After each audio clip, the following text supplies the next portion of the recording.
Magandang umaga, magandang tanghali, magandang hapon, magandang gabi sa inyo pong lahat. It's me again, Angel Whisper 11, ang inyo pong lingkod na magbibigay po ng mensahe sa inyo mula po kay God, sa Ascended Master, Spirit Guides, uh, Angels, Archangels, Ancestors, Divine, Holy Spirit, yan. Siyempre sa ating elementals. Okay, so, nais ko po muna syempre magpasalamat sa lahat po ng patuloy na sumusubaybay ng ating YouTube channel, sa atin pong new subscribers. Maraming salamat po. And again, ito pong reading na ito is about sa magsisilbi pong gabay sa inyo para po sa araw-araw.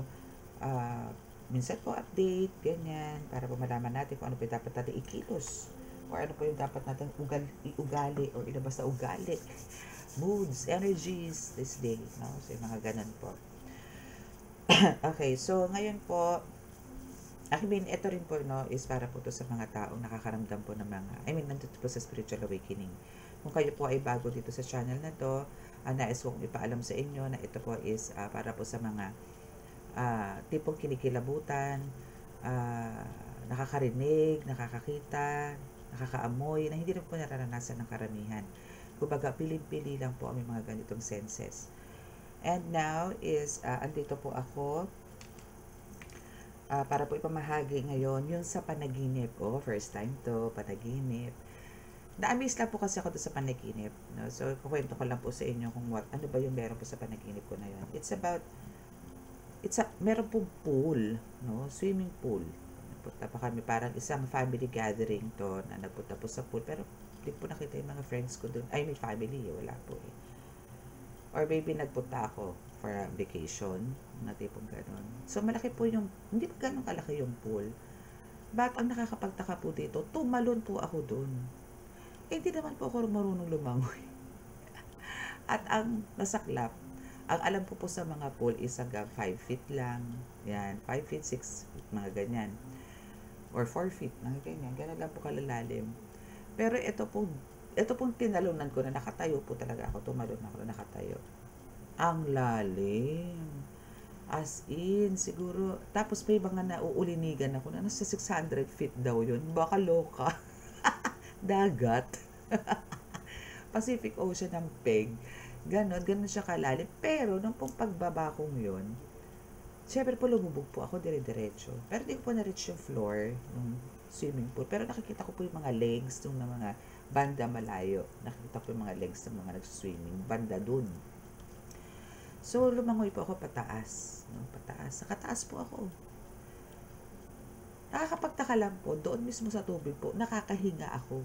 As in yung regular na breathing, no? Na yung inhale, exhale, ganun po. Kasi, ang fear ko nun, ganun po lumubog ako ng malat, putik, patay ako nito. Sabi ko, wala na, katapusan ko na to. Kasi di naman po ako talaga marunong lumangoy at wala naman akong training. Basta wala po akong idea, as in.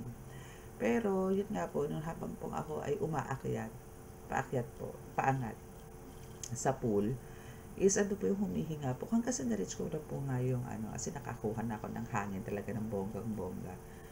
And, yun, natuto po, na nakaahon po ako sa pool ng naglalakad lang po ako eh. Pero nandun ako sa pool. Ibig sabihin yung ulo ko po nandun sa, sa length ng, ng swimming pool.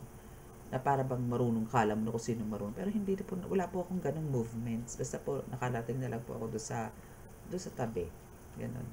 So, yun po. Gusto ko pong i-share sa inyo yun. Kasi may fears po ako sa matapang. Gusto ko pong maligo sa dagat. Gusto ko pong mag-swimming pool. Ganyan, especially po sa mga bukal. Mga ganyan. Pero wala naman po akong alam sa hindi, marunong po akong lumangoy, pero hindi ko po alam pa paano mag-floating. Which is talagang, pag hindi ka marunong mag-floating, may tendency talagang patigok ka, no, sa dagat. Pero nakakalangoy naman po ako ng bahagya. Madali nga lang po ako mapagod kasi smoker po ako eh. So, yun. Gusto ko po malaman yun kung ano pong ibig sabihin nun. And one thing more, meron po akong isang robe na dinala at isa pa pong gamit ko na po matandaan kung ano. And yun po yung binalik-balikan ko, and meron po nag-guide sa akin. Tandaan mo maigi yung nasabi sa akin. Tandaan mo maigi kung saan mo siya nilagay. Ganito, ganito. Hindi, alam ko kasi may pinaglapagan lang ako noon. Ganito, ganito, ganito. Hanggang sa pauwi na ako or paalis na ako dun sa lugar na yun, binalikan ko ngayon si CR. Nakasama ko pa rin to taong to, which is hindi ko rin po kilala. Stranger na babae po yun. Maybe siya po yung nag-assist doon sa mga guests. Basta hindi ko po siya kilala. Bata pa. Hanggang sa yun, sabi ko na, dito ko lang siguro. Siguro naligo ako, gano'n, doon ko na naiwan. Hindi na ako nag-bathroom, pero dala-dala ko po yun. And isa pa pong is kung bakit lumabas po itong half-brother ko doon sa panaginip ko. Pero, hindi po kami ganun ka-close that time. Pero wala po akong issue na anything spiritual na naiisip that time. Tapos iniwan po ako ng isa kong friend na kasi nga nakikipagsigahan ako dito sa half-brother ko na parang bahala ka kung ayaw pa umuwi. Yung mga gano'n. Pero hindi ko naman siya kasama sa swimming. Alam mo yun, lang po, nagpalipat-lipat na po yung panaginip ko. Yung gano'n. So, yun po yung nais kong itanong sa atin po mga cards ko. Ano po ba yung nais ihatid sa akin na for sure may makaka-resonate naman po sa inyo. Especially po dun sa pool. Yun po yung tatanong ko ngayon. Okay? So, I know na nahagip na po ng mga cards ko yung energy na yun. So, yun po yung aalamin natin. And again, this is about spiritual. Okay? Spiritual po tayo. Okay? So, let us pray.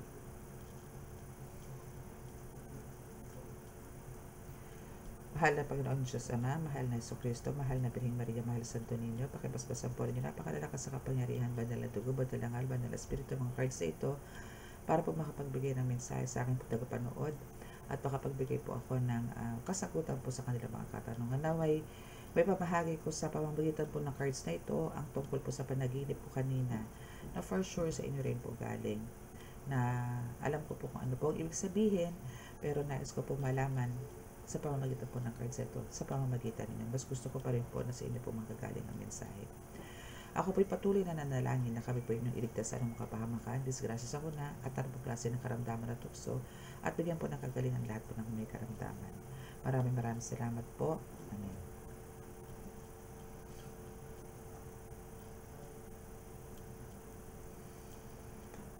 Okay, so saan kaya tayong cards kukuha? Maybe dito sa tarot. No? Kuha tayo sa tarot cards ng message muna. Susunod-sunod rin yung mga cards. Yan. Okay, so ano ba ibig sabihin ng about dun sa pool? No? Na talaga naman, actually wala naman akong lakas loob. Parang ang akin doon sinubukan ko lang. Pero di ko kasi ini-expect na gano'n talaga siya kalalim. So, titignan ko po. No? Pero kasi kung ako po mag-i-interpret nun, parang kailangan ko pong alisin yung mga fears ko, na kailangan ko pa rin pong ipagpatuloy po yung hamon sa buhay, na talaga naman po tayo ay nabubuhay sa puno. Puno po talaga lagi ng pagsubok. Habang nabubuhay po tayo talaga, lagi po may kaakibat, or lagi po meron tayong mga pagsubok. So, nakataon po yan. Okay? So, tignan po natin yung iba.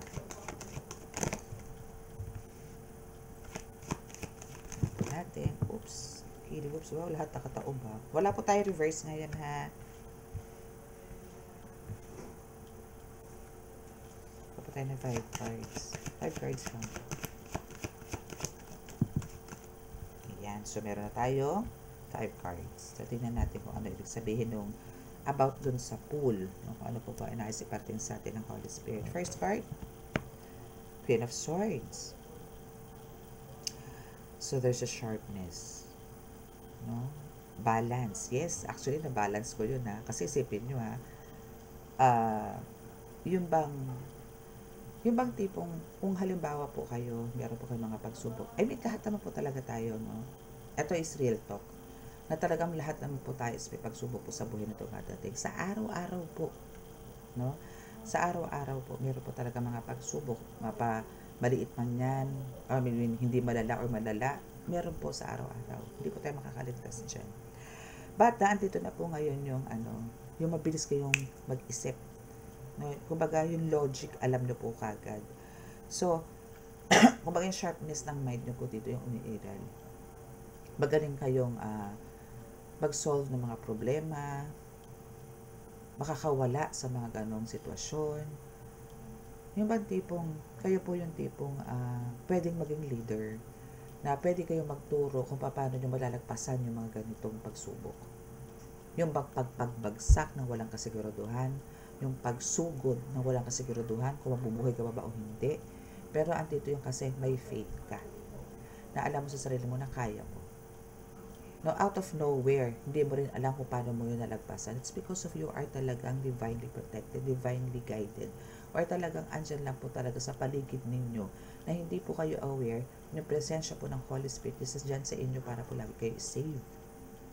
Ganun po yun. Or maybe meron pong spiritual attack sa inyo na iniligay kayo, maybe itinapon kayo pwede sa pool, inilubog kayo sa pool, inilubog kayo sa dagat, pero anto po yung nakakahinga po kayo. Possible po na ganun, ha? So, nalagpasan mo to. No? Dito sa Queen of Swords, nalagpasan mo tong mga pagsubok na to. Kasi, you have the sharpness of mind, no? Kumbaga yung, alam mo kung paano lusutan, alam mo yung mga tamang diskarte pagdating sa mga ganito, matitinding pagsubok sa buhay mo. Kasi, intelihente ka rin. Smart. No? Okay? So, we have the Five of Wands. Yes, sabi ko na eh. Meron talaga kumakalaban sa'yo. Na tipong titingnan niya kung hanggang saan ang tapang mo. Kaya ka andun parang ako, tumalon din doon. Or ikaw din mismo. Maybe different scenario lang tayo. Different situation lang siguro tayo sa dreams. Pero almost the same. No? So, andito po yung talagang still, andito yung parang meron po talaga nakakipagkompetensya sa inyo. Or maybe this half brother of yours or half sister, no? Is andito yung nakikipag-kompetensya sa'yo. Na till now is binibigyan kanya ng mga komplikadong sitwasyon. Which is katulad po nun, ano. Kasi hindi ka naman marunong lumangoy pero tumalon ka dun. Na hindi ka naman sigurado kung gaano kababaw ka lang. Or parang andun yung kampante ka na mababaw lang. Kasi nakikita mo yung nando sa banda doon na okay naman eh. Nakakapag-usap-usap doon. Kasi yun po yung nakita ko doon eh. Na paglubog ko, nakita ko na nakatingala ako, yung mga legs nila na andun lang. So, mababaw sa banda ron. Kung bakit doon sa tinalunan ko, napakalalim. So, meron po talagang gusto kayo mapahamak.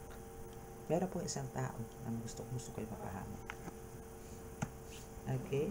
But, there's kumbaga, andito po siya, Eight of Wands na talagang ang bilis. Which is true.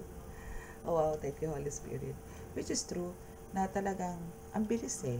Yung pagbagsak mo, ang bilis mo din nakaangat. Kasi nakakahinga ka. Walang panic, walang pressure. So, ganun din sa buhay mo ngayon. Na, kumbaga, may mga pagsubok man na dumadating sa buhay mo ngayon. May mga darating pa na pagsubok sa buhay mo ngayon. No, is andito yung still, parang just move forward.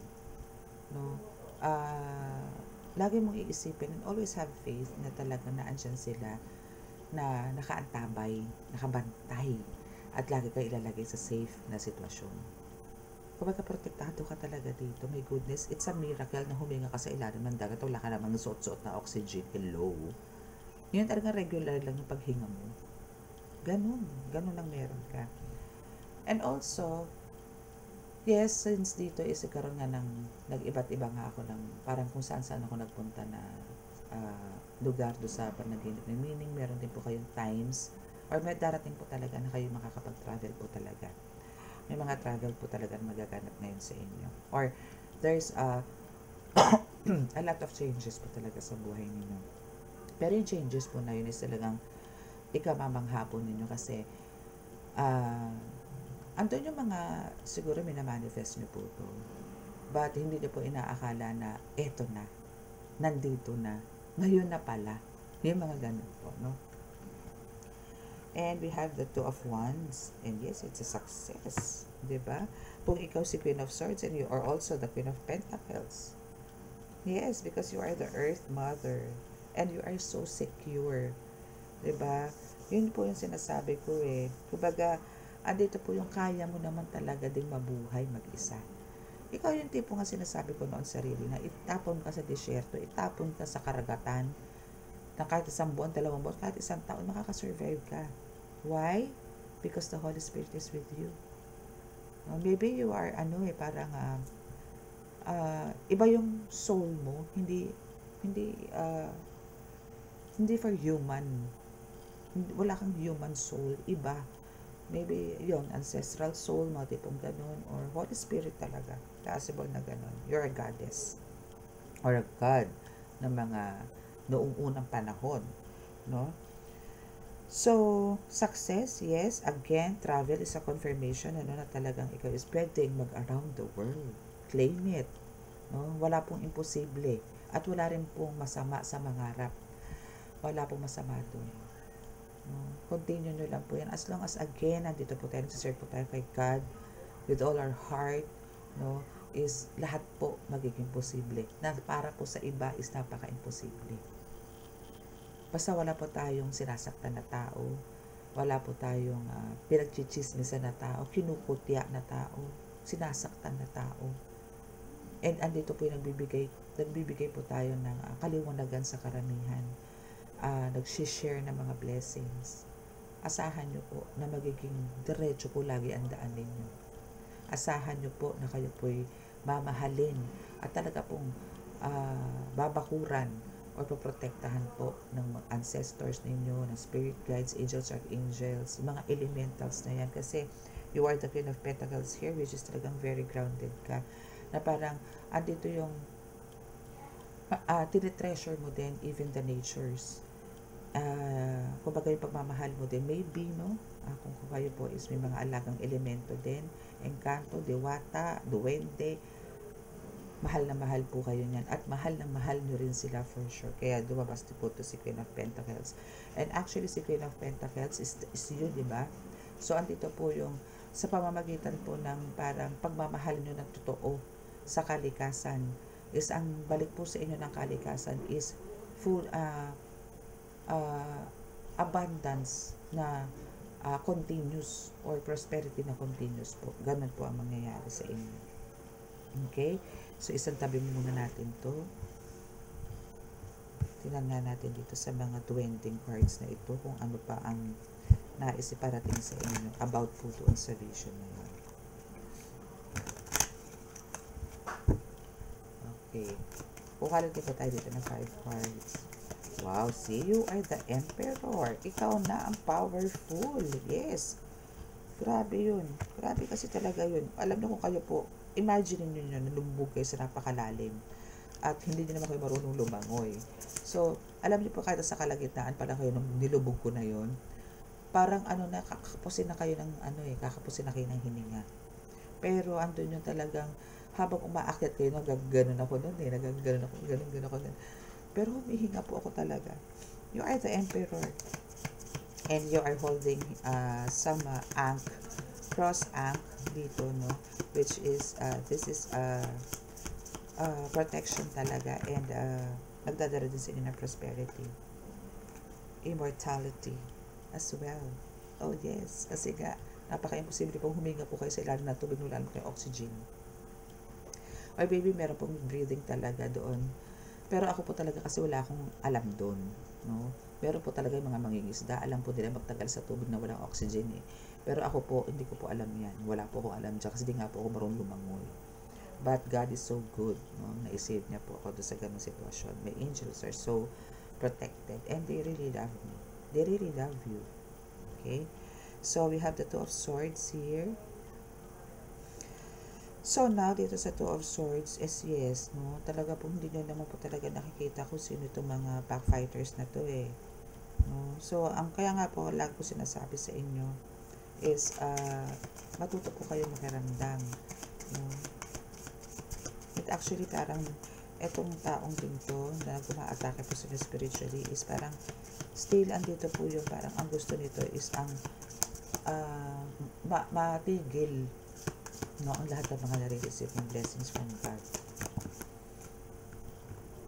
Excuse me. Wow, puro pentacles and Two of Cups. Wow. Okay.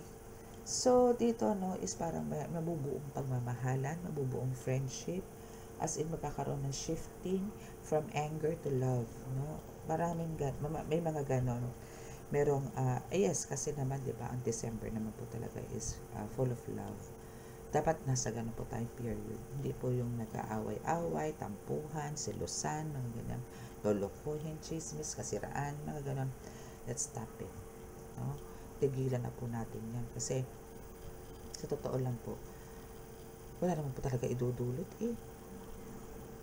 Wala po talaga idudulot. Makikipagpangayan ka, tingin mo matatahimik ka. Kahit ikaw na nasa punto eh. Kahit ikaw na nasa katotohanan. Makikipagbangayan ka. Magpapalitan kayo ng mga kung ano-ano salita hanggang sa magmumurahan na kayo. Magkakalkala na kayo ng mga nakaraan na nonsense na. Baga hindi na dapat pag-ungkatin.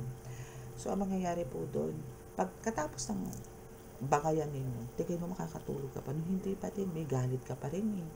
So, parang hindi ka pa rin titikil. Baka nga pag hindi ka tumigil na kayo sa ganon, no? Face-to-face na confrontation. So, wala kang text mo na naman yun. Ganun pa rin. Mainit pa rin ang ulo mo. Unlike po yung siguro mahin mo na lang. Much better, no? Kung nakausapin. Kasi kahit po sa diplomacy po natin daan, kung halimbawa po yung kausap natin is alam nyo na po na talagang dito matanggap na mga ganong explanation.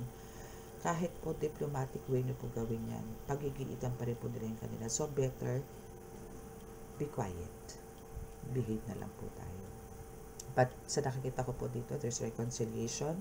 Maybe there's a reunion na magaganap this December as actually it's a family, it's a love, it's a family na talaga pong nagkakaroon po talaga ng bonding. Iba nga pong taga-ibang bansa, umuwi pa po ng Pinas para lang po mag-celebrate ng Christmas with the whole family. No? Mabuo lang po ang pamilya.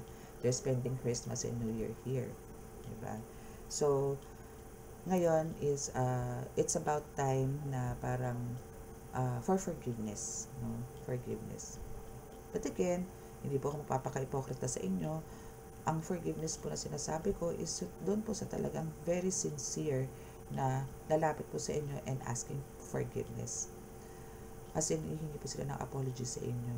But pagdating po dito sa mga witches na to, sa mga mangkukulam na talaga naman kayo binigyan na po ng kung ano-anong sakit, anong kamalasan sa buhay, at alam niyo po sila ay may mga gamit, again, saying sorry is not enough. Pero kung isusurrender po nila yung gamit nila, is i-welcome niyo po ulit sila. But kung wala po silang i-present na ganun, sorry, and I let go, let God na lang po yun. I hope naiintindihan niyo po. Okay, so we have the Four of Pentacles here. So, dito po sa Four of Pentacles is parang pinapakita po sa akin dito ng aking dwarf na red, no, is parang you have fears, no, when it comes to savings or security ng pera na meron ka ngayon. But andito yung parang may hesitation ka. Maybe meron kang gustong bigyan na tulong, meron kang gustong bigyan ng financial support, no, pero andun yung hesitation. Why? Maybe because of may nakita kang butas, no, na pang-aabuso, no?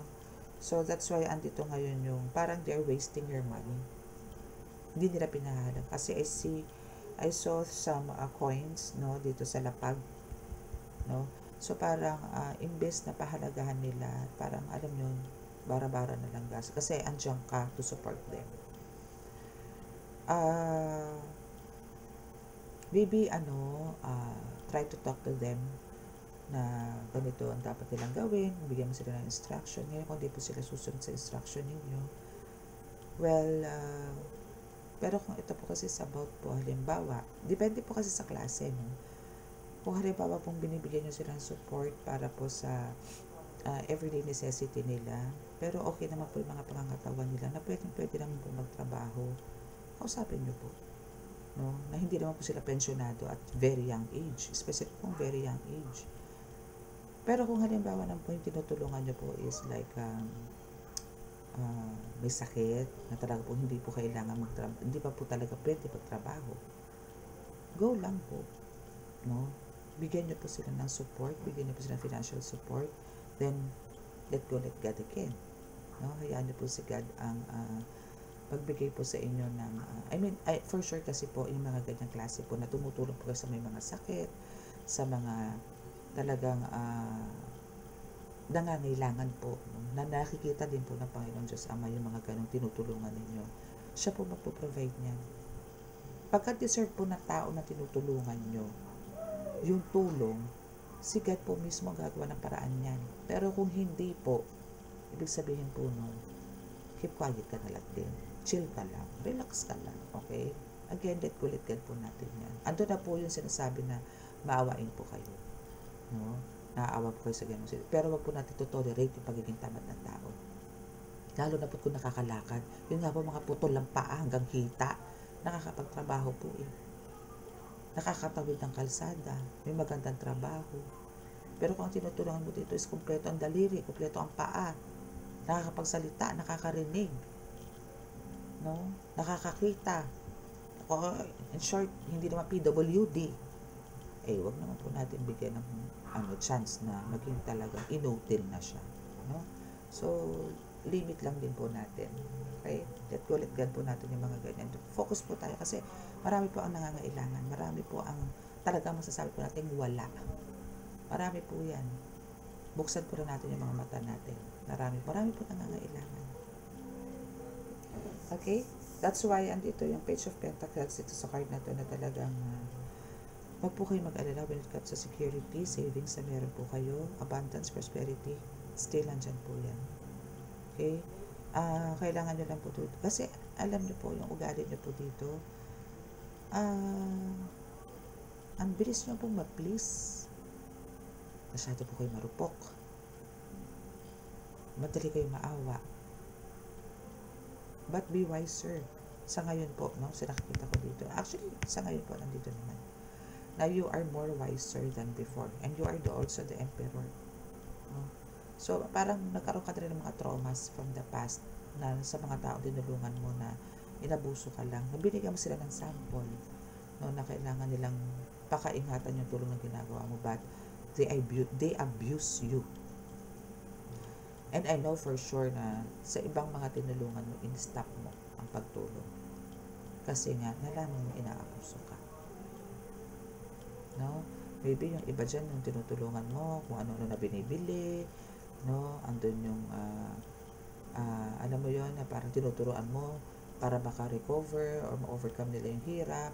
Pero andito yung sige pa rin ang sige sa mga walang katuturang gastos. No? So, anyway, just let go, let God po yung mga ganyan. Okay? Kasi sila naman, iyaan mo na lang po si God ang magbigay ng sample sa kanila. Since nagampanan mo na naman at nabigyan mo na sila ng tulong, okay na po yun. Okay? Okay, so that's your reading for today. And hoping po na may naka-resonate. At sa mga naka-resonate po at di po nakaka-subscribe, please click the subscribe button, paki-like and share. And click the notification bell para po update kayo sa ating reading.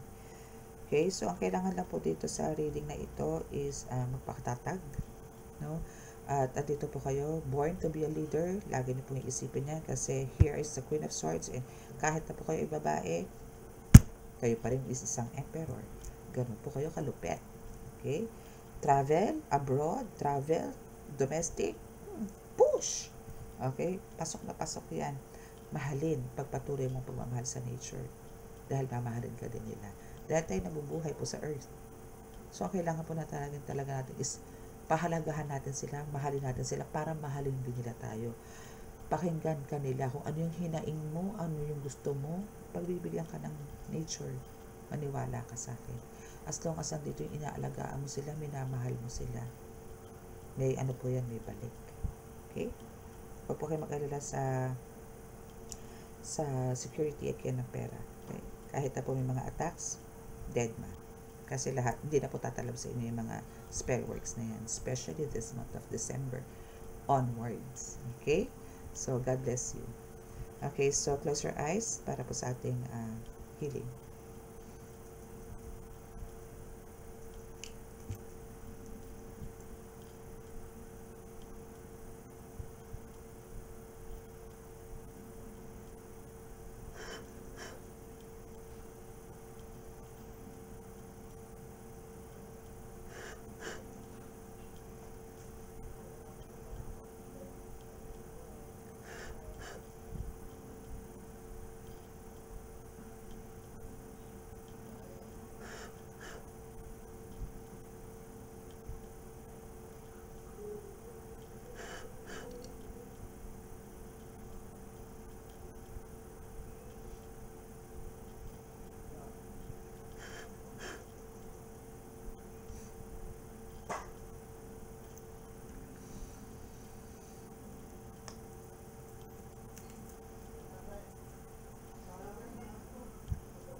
Okay? So, that's your reading. God bless us all in love, peace, and hope.